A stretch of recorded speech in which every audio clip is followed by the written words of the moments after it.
আপনি কি জানেন মানুষ কেন সত্য শোনার পরেও এখনো বদলায় না?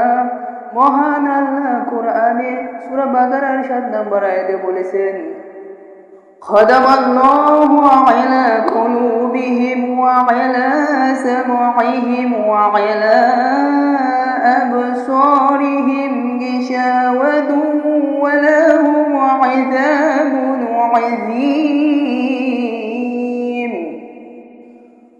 আল্লাহ তাদের হৃদয় ও কর্ণমোহর করিয়া দিয়াছেন, তাদের চক্ষুর ওপর আবরণ রহিয়াছে এবং তাদের জন্য রহিয়াছে মহাশাস্তি। তাহলে কারা এই লোক যারা বারবার সত্য শুনে দেখেও প্রত্যাখ্যান করে? আল্লাহ তাদের অন্তর কেমন ভাবে বন্ধ করে দেন যেন তারা আর হেদায়েত বুঝতে না পারে। প্রিয় ভাই ও বোনেরা, আসুন আমরা কোরআনের প্রতি খোলা মন নিয়ে ফিরে যাই, কারণ যে হৃদয়ে আল্লাহ মোহর রেখে দেন তা আর জাগে না।